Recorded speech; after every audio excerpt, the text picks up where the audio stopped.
Hi, my name is Norman. Yes, I got a haircut, I cut off my dreads, but what's more important, yesterday evening I finally finished all the prep work and now we can finally start recording a little project I teased you a while ago actually. I'm going to build a 300 LED tabletop where you can play games like Tetris or whatever, Pong. Yeah, this was actually supposed to be my 300 subscriber special, but now I have been featured on a very good friend's channel, George.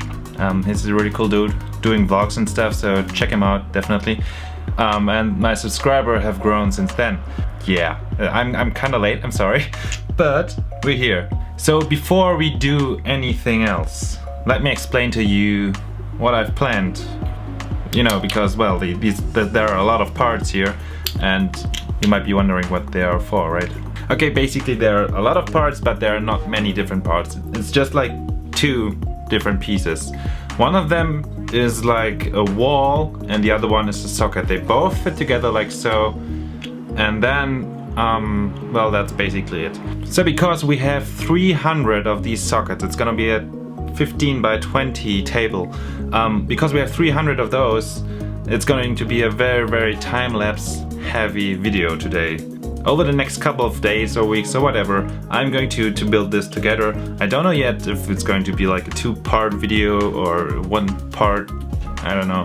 I'm just gonna go with the flow. Yeah, first step is, as I already mentioned, gluing all of those together. So yeah, let's see how far I can get today and during the next few days.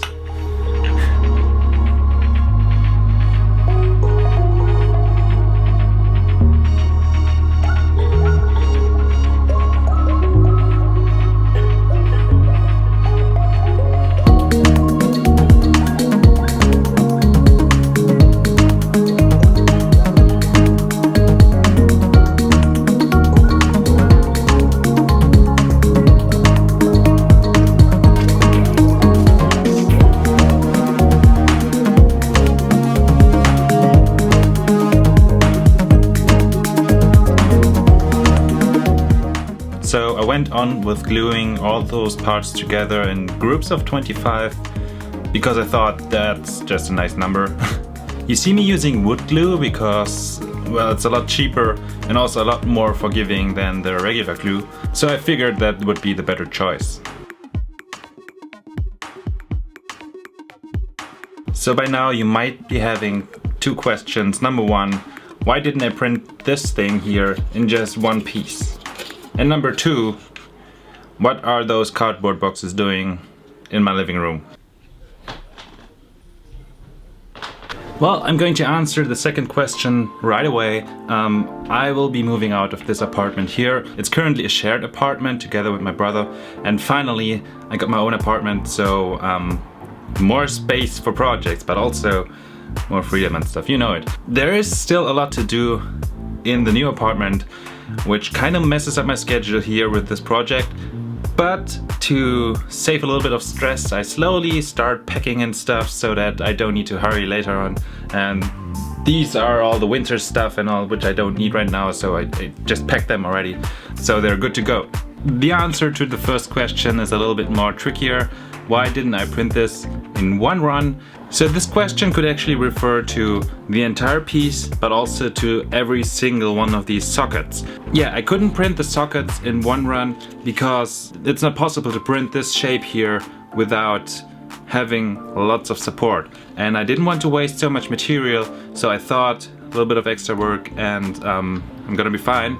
And of course, even though if I could print one of these sockets in one run, there's a reason why I didn't print this entire thing in one piece, because I wanted the table to look uniform. So if you would have groups of 25 LEDs, you would see the gaps or whatever there would be in between. And now there's basically a gap everywhere, which means there's no gap, if that makes any sense.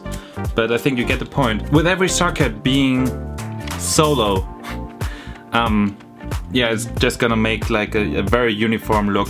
In hindsight, I would say I should have printed every single piece, every single socket in one run, and either pay off with accuracy, printing accuracy, or with support. Yeah, that was such a waste of time to clean up the prints and then glue them together. Yeah, I wouldn't do that twice. So if I do this, if I will ever do this project once again, I would try to print every single socket in one piece just to save a little bit of effort. So far, so good, right? So because I will be moving soon, I'm going to try to keep the table as long as I can in chunks of 25 pieces, so that, you know, it's still movable.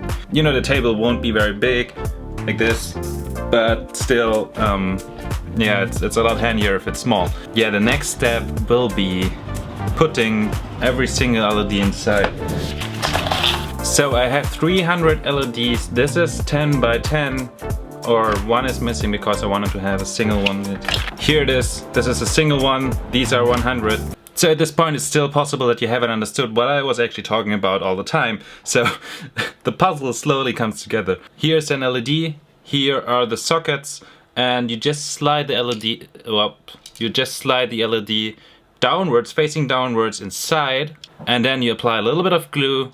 It's facing downwards right now, and the table will be this way later. And hopefully when an LED is here in the back, this socket here will diffuse the light to make it a square pixel instead of a round LED.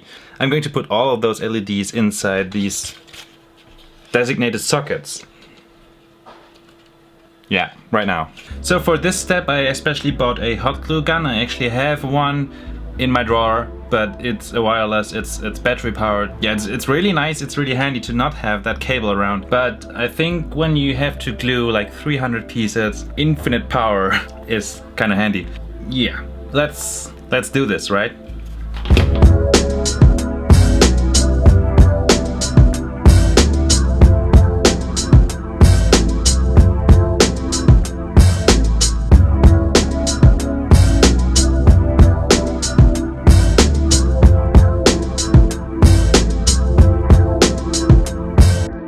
So once I was done with gluing, I actually started soldering right away.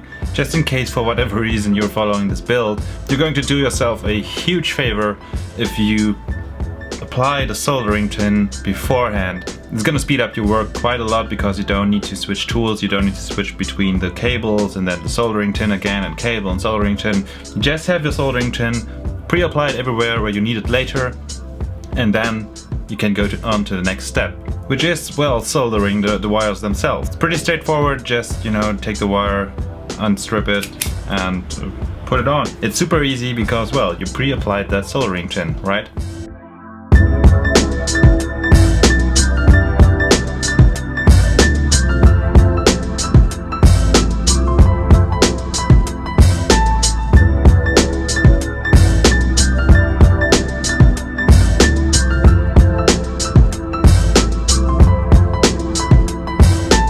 Don't worry guys, I ran out of red wire, that's why you see me using their orange wire, but actually the current doesn't care quite much about the color of the wire. Yeah, so I ordered new ones and, well, went on with red wire once I had red wire again. And then remember guys, like 2.5 steps ago, I told you that I wanted to keep them as small as possible, but still I couldn't avoid gluing them together to bigger chunks, so I went to the next level, which is 3 pieces together in a row. Here we are at the moment. 1, 2, 3, 10, 25. Here is also something very interesting, for me at least. So this type of LEDs, you actually daisy chain them.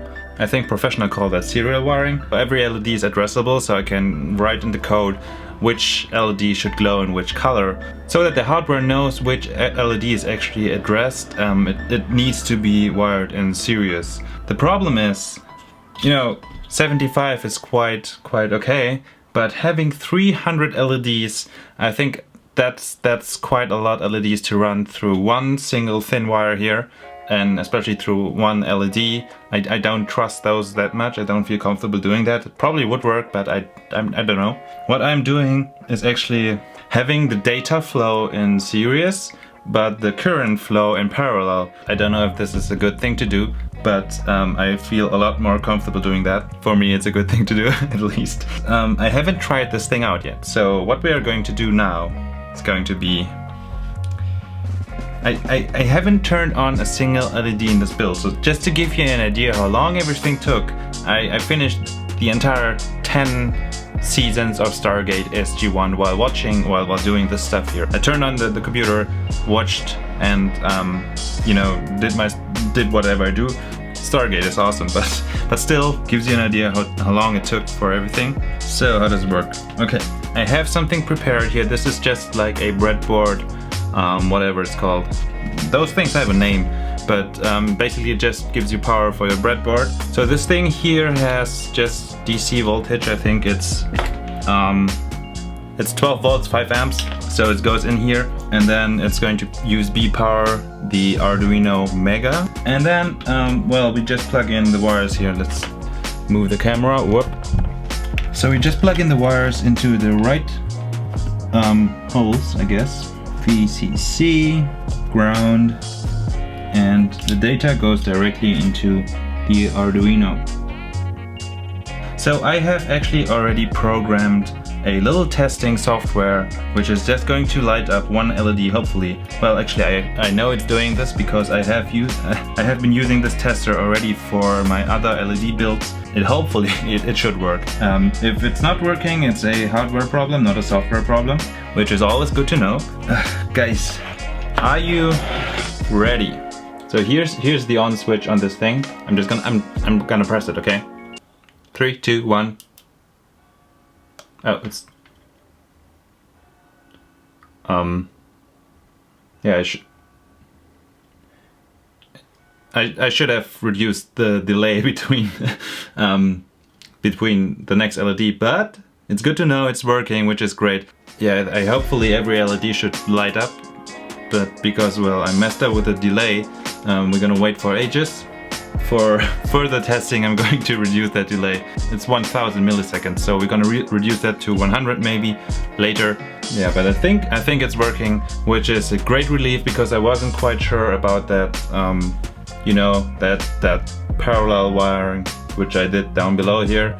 Yeah, I'm really happy. So this is what you are going to see when you know, when it's later, when it's a table later, like this, like so. On top we will have something like a sheet of, I don't know yet. This is just a quarter of the table. So we're going to have 1, 2, 3, 4. So it's going to be this size. Yeah, more or less. So now that I know that the wiring here is working and not blowing up stuff, I can actually continue wiring the rest. These are the remaining 3 panels, still not wired, so we just have the wiring which you have seen on the time lapse already. Let's finish that up really quickly because it's gonna. I can't wait. I want to see the entire table glowing. Really, I want to see it. So let's do it.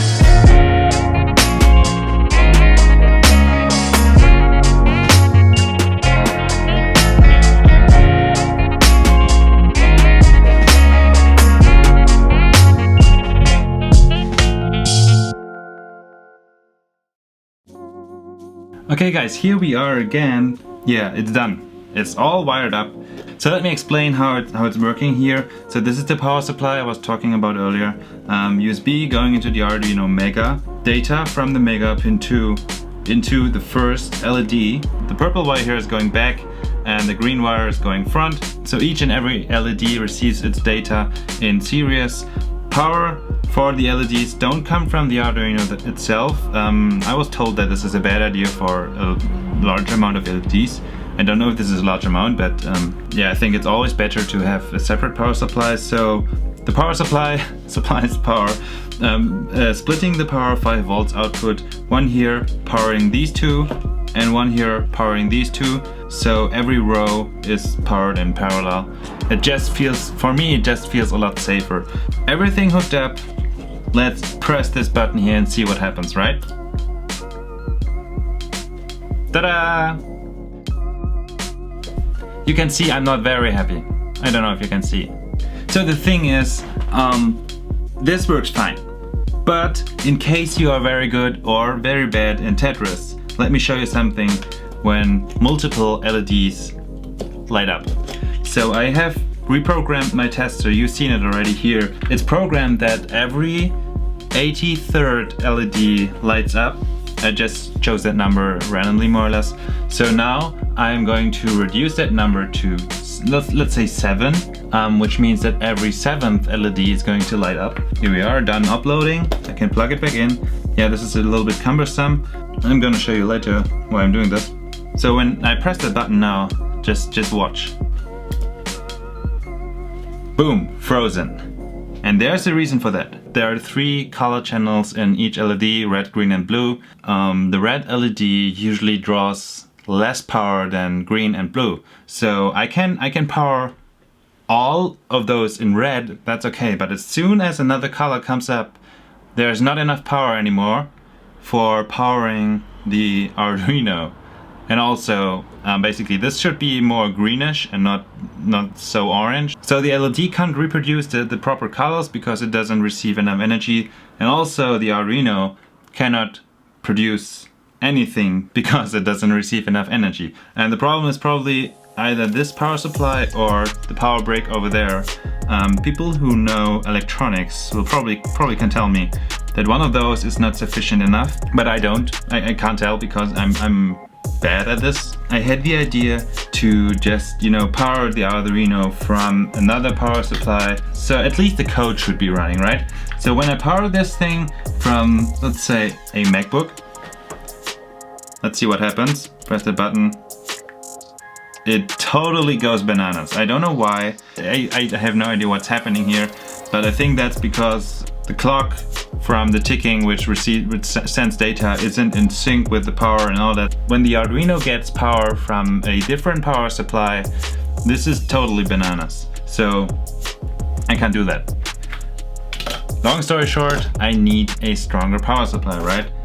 But I gotta tell you guys, I'm going to do this in the next video.